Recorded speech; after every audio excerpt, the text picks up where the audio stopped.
Hi guys, good Hi morning. guys. Manny and G again. So Jesus wanted us to talk about teleportation today. Today is 11/7 on the Gregorian, which also kind of going into the month of 6 because 2025 started June started 2025. Jesus said on 6/16. So the way I look at it, before you get to 6/16, it's kind of like looking at it the beginning and the end.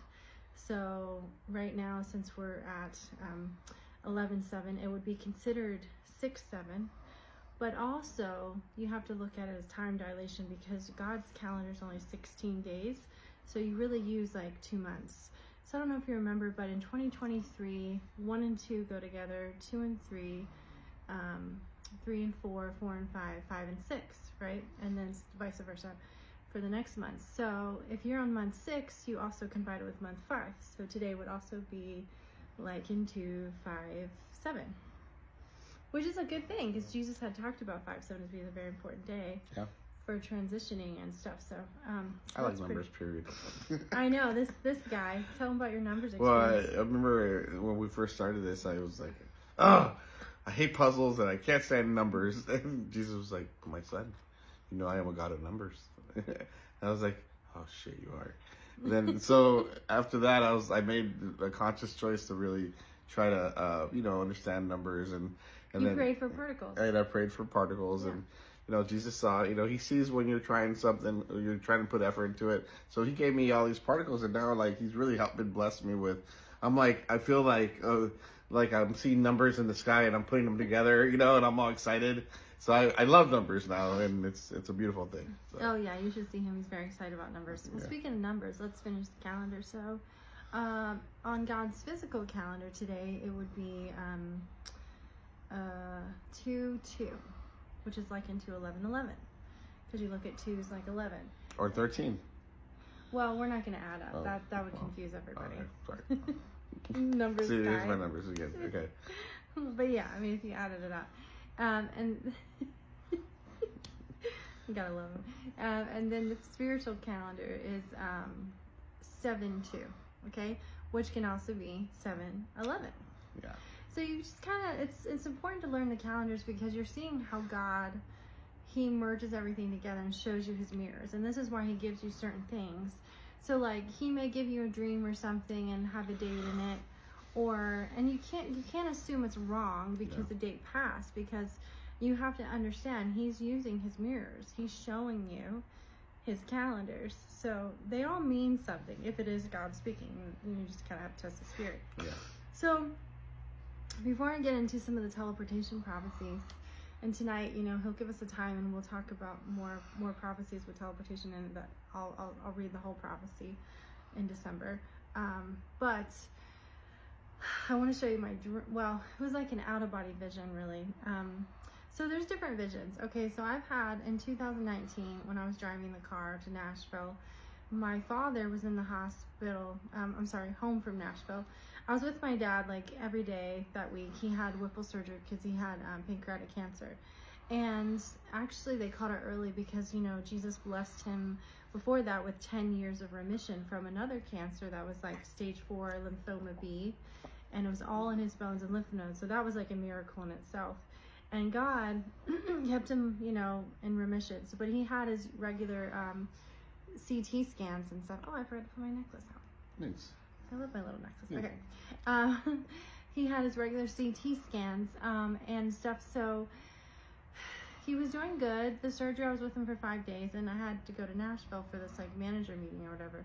And my dad was very, very supportive of my music. He was like, "Go, my child. I want you to go. Don't miss this opportunity." And I didn't want to go, right? But my dad was like forcing me to go, and he was doing really good. Like the Whipple procedure went great. But on the very last day, so I went to Nashville on a Monday. I'll never forget. It was March 5th, 2019. And I got a phone call saying that, his pain level went from a 5 to a 10. And we're trying to get the nurses, to get the doctor. But apparently he was overflowing in fluid inside his chest and his lungs, and it stopped his heart. And so I've always had a relationship with Jesus from the time that I was saved, which was 28 years old, right? So and I could always kind of hear him. It wasn't like now, trust me, but I could still hear him. Like there were things that he would say to me, you know, just little things, but I would always know that it was him speaking. And the same voice that told me to, you know, pay for someone's meal or whatever.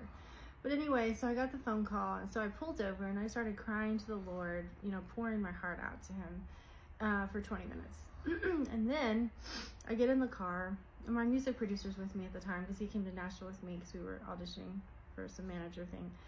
And so as I'm driving, about 45 minutes later after praying, I had an out-of-body vision where I was actually, Jesus fuck, he took me to the hospital so I could be with my dad, but I was still driving the car. And it's, Michael, you know, was the music producer that was next to me, and it shocked him because I'm sitting there driving the car and I'm just like, Jesus is in the room with my dad and I think he's dying. He's there, you know, to take my dad. And like, Michael had freaked him out because I'm driving the car, but I'm literally talking about how I'm in the hospital. And he's like, do you want me to drive? And I'm like, and I'm not paying attention to what he's saying. I'm following. So I don't remember seeing Jesus, but I was saying Jesus was in the room with my dad. I do remember this white angel looking figure. And I believe that the white angel looking figure was me because, or he put me inside the white angel looking figure, right? Because when the angel white looking figure, he reached up, my stomach dropped, and then it kind of went like on top of my dad, almost like, it's almost like the movie Ghost, really. And when I saw the spirit leave my father. But you see, when the angel lifted up, my stomach dropped because I have a very sensitive stomach. Like, you know, I can feel everything. I get motion sickness. And I was feeling that, you know, my stomach dropping as I was flying. And I watched my dad's soul fly away. And so I'm sitting there talking to you pretend to be Michael. And I'm like, Michael, I think... Hey. Oh, he didn't call you baby. He didn't call me baby, no. Well, you better not be calling me baby. I didn't even know you then. I was still married. Come on, Maddie. I'll drive. Okay, I'm never gonna play never mind. Michael. We're not gonna let you play Michael, but that was really cute. I love this man. He's so cute. So basically, Michael was like, Arnold's like, my dad just died. And then within like 30 seconds, I mean, I'm not good at time, but I'm telling you, it was very, very fast. My mom called. And she said, Mandy, and I was like, Mom, I know, I just saw it. So that's like an out-of-body vision, okay?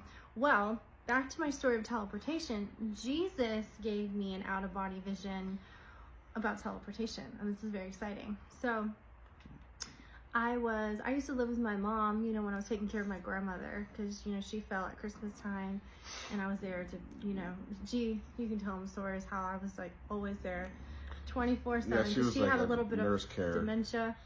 So and Mandy.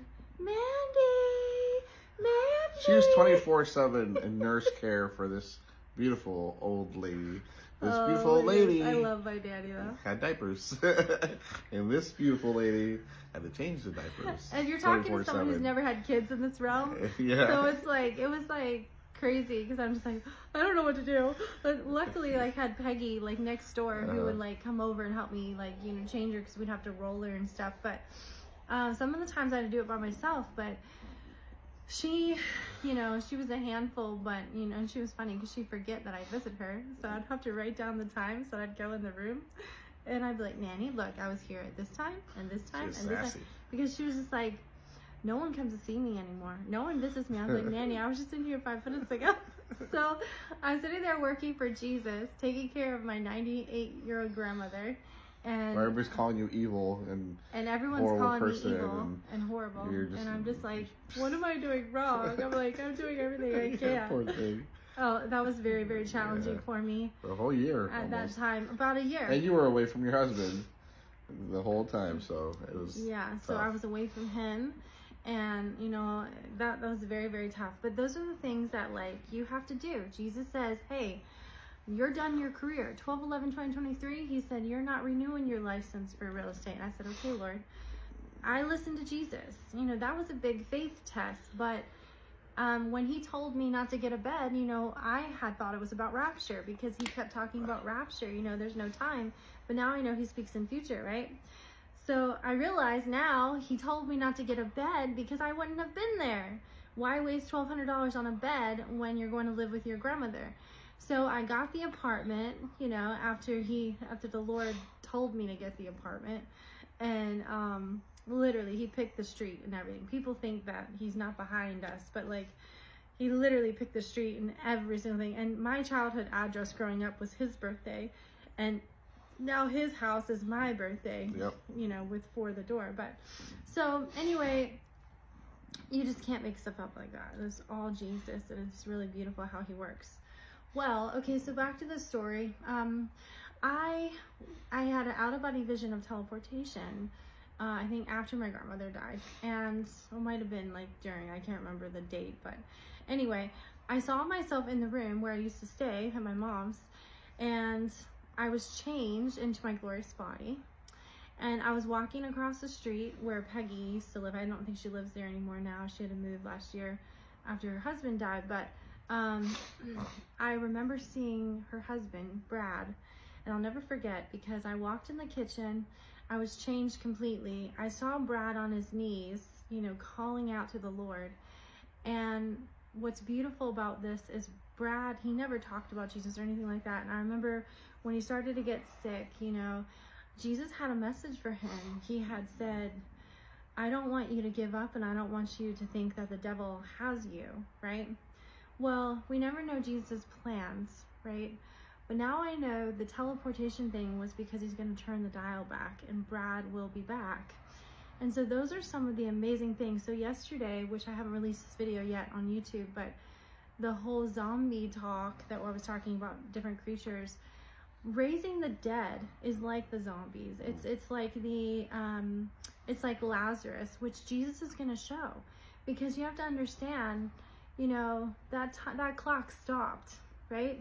So now, because of my vision, I saw him, we're going to be proving the future. Hey, this is what your future's like. Unless you call out to the Lord, he's going to heal you. And so it's actually really beautiful, and there's going to be incidents like that.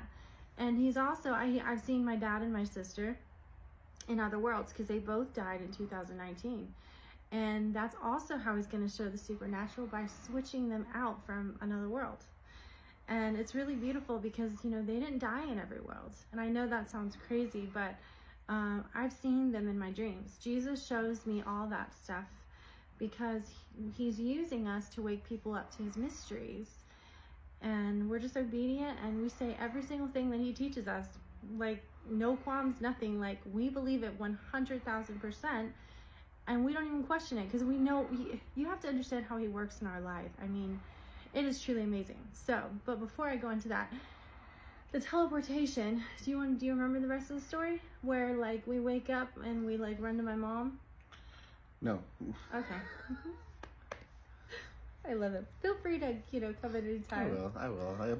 She's in the perfect moment. Anyway, so we wake up together. G and I are so excited. We're like, it's Christmas morning to us. We're like, oh my God, we're in South Carolina. We're freaking out. So like we run and we go see my mom, and I'm like, Mom, we're here.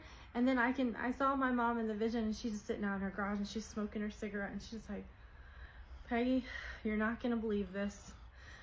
I don't know how it happened, but Mandy and G are here. The dogs are here, and I think the dogs are coming because he knows that we have 2 dogs. So unless he turns it down, but I'm not sure how this will work. But he did have mentioned the dogs would be there with us for one of the teleportations. I just don't know which one. So anyway, but basically we just showed up, right? And so Peggy, you know, and this is an out-of-body vision, so it lasts almost like it's like a mini movie basically. And so my eyes are open, but I see all of this and I hear all of this, and it like takes me to like another place, basically. And then Peggy comes over, they're all talking and discussing, and then I had to call my brother. Because you see, my brother, he owns the house, and he, you know, he got it from my mom to let me, you know, to let her stay there. But, you know, once my grandmother died, he was like, we gotta get out. So that's another story. But, so I had to call my brother and ask him, like, you know, Brian, I was like, I don't know how we got here, but we're waiting on Jesus to take us to the next place. Can we please stay? because I don't have anything. I don't have my wallet. I don't have my ID. Well, my ID's expired anyway right now. So, because Jesus told me not to renew my license. You see, we do every single thing Jesus tells us to do, and we know He always has our back. Always, He like protects us so supernaturally. Okay, about the electric, He told us we were gonna do like a mini depression. You can talk about that if you want. Yeah, so He told us to stop paying the electric bill And the water. And the water bill. So, when it gets to a certain amount, you'll have somebody come in here and knock on your door and leave you a notice. So they came every Wednesday. First Wednesday, they knock on the door and leave a notice. The next Wednesday came to the door. Anyway, they did 3 notices, and they said third and final notice. Right? Yeah. This was like 2 weeks ago, 3 weeks ago. Actually, it was like beginning of the month of last month. Yeah, we haven't heard from them at all. The lights are still on. We're like, how do we still have lights? I don't know. So I don't know if Jesus goes in there and changes things, or He puts it in another world, but He gets it done. Yeah, He gets it done. And so it's supernatural. Like, so we haven't paid that, and it should have been shut off by now. Yeah, absolutely. And we didn't pay the water. Now the water He's making us go through because it's like a third world country kind of thing. Yeah. And He's making us, but we make the best of it. So, we're thinking that the electric's about to turn off, right before Halloween. So we're like, okay, we're going to make a fort. We're going to move this couch and we're going to like put it over here and we're going to watch scary movies and it's going to be like really fun. We wait for our neighbors' sprinklers to turn on so we go there with soap and take showers. We were going to watch Dick and Jane, the movie. So we can take a shower while those sprinklers are going. And it's funny because like, we're here and we're all making the best of it, and poor Angel, he's like walking around like the electric's gonna turn off, the water, so. I know, but it gives us so much time for activities, Angel. I know, so we got our little crossword books and everything. So anyway, it's just the way you look at things. You have to look at things positive, the glass half full, and that's how G and I, we try to look at everything, right? Yeah. But we're not perfect. I mean, there's times where we're like, are we ever gonna get out of here? But that's okay because Jesus has taught us it's not about our feelings, it's about waking up as children. That's true. So now we're really not like that anymore. We're just like, okay, we're ready for the next step. Well, speaking of the next step, He wanted me to talk about teleportation. So He's going to prove teleportation. Now, it did happen right before G picked me up. It was like a 7-minute teleportation. It happened when we went to the theater. Huh? No, that's walking through a portal. Oh. Look, I don't experience a lot of supernatural, like, to me personally, like a lot, and so anything gets me so excited. I know. I'm freaked out about everything, so it's awesome. It's very exciting. Yeah. Go ahead. So anyway, no, you're supposed to chime in. You're my partner. Oh yeah. Till the end. That's been a long time. Which was never going to be happening because it's eternity in heaven. Because there's no time. That's why when they say, the lake of fire is eternity, there's no time in heaven or hell. So, that's why God can stop it in time because He's part of the clock. That's right. Anyway, okay. So, where was I? Teleportation. Yeah, teleportation. Okay. So He's going to be showing teleportation and proving it. So part of our mission is we're going to be teleported to our friends and our family. And right now, like I said, I can't fly anywhere because I have no license and my passport expired and it's at my mom's anyway. And that's a whole nother story about that because I left some of my things behind. But so now when we arrive somewhere we can't fly, we would have to drive. So just keep note of that because part of the supernatural. Or our registration is expired too. Our registration. Our car? Yeah. Yeah. We're not in this world, as you can see. So anyway. Jesus has us. Jesus has us. We don't worry about anything. That's pretty awesome. So He literally day by day, he's like, okay, this is what we're going to do today, So we just live by the Lord. But anyway, so when we end up in these supernatural places, we're going to show you teleportation. Now, Jesus, I'm sure He has more surprises with that. The whole point is to spread this huge teleportation event throughout His bride as well, right? Because it's all about using everybody. So He starts with us because of the original kingdom and Adam and Eve and everything, but He is going to trickle down to His bride as well. So His first fruits, everything, because, He's an order of creation and that's how He's doing things. So what He's going to be doing is He starts showing the supernatural with us, all the blessings that he has for his children. And we're kind of like the guinea pigs. Yeah, we're the guinea pigs. You know, we're doing the symbolism